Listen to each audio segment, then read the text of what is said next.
Encanto is the latest Disney movie, and you may not be surprised to find out it's flippin' fantastic. Let's talk about why. Encanto tells the tale of an extraordinary family, the Madrigals, who live hidden in the mountains of Colombia in a magical house in a vibrant town in a wondrous charmed place called Encanto. The magic of Encanto has blessed every child in the family with a unique gift. From super strength to the power to heal, every child has a magical gift, except for Mirabelle. But when she discovers that the magic surrounding the Encanto is in danger, Mirabelle decides that she, the only ordinary Madrigal, might just be her exceptional family's last hope. So Encanto came out a while ago, but it only recently hit Disney Plus, and that's why we're reviewing it now. It's one I've been putting off because I've heard it's a musical, I've heard while it's fantastic, musicals generally aren't my thing. But I watched this one and I was blown away. The music was fantastic, the rhythm this movie has is sensational. Of course, the animation is fantastic. It's Disney. Saying animation is good in a Disney movie is kind of redundant,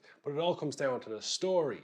And Disney having gone from strength to strength to strength. Pixar alone, they're in their own category. Their stories have been fantastic. But Disney lately, their stories have been getting much, much better. Raya and the Last Dragon was a decent little movie, but this one is a whole new level by comparison to those. This really felt like a Pixar movie, to the point where this is actually my second time recording this review, because the first time I kept saying Disney Pixar and thinking it was a Disney Pixar movie, and it was only afterwards I realized, wait a minute, this isn't a Disney Pixar movie. It looks like a Disney Pixar movie. It sounds like a Disney Pixar movie. It's got the feel of a Disney Pixar movie. It's even got the approach to villains of a Disney Pixar movie.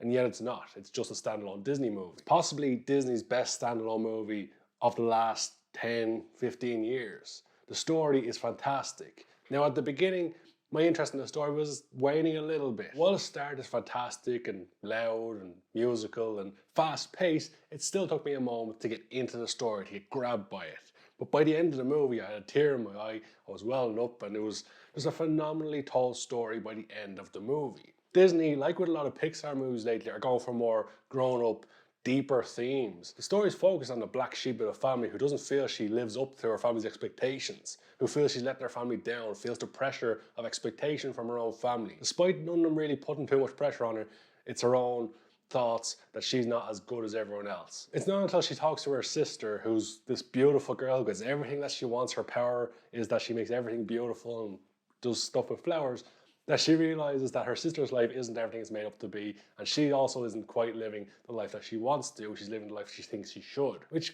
can get pretty damn deep when you get into it. And the interesting thing here is there's no real villain. You know, there's not a bad queen or witch or lion trying to kill people. It's more the person's expectations on themselves is their own villain.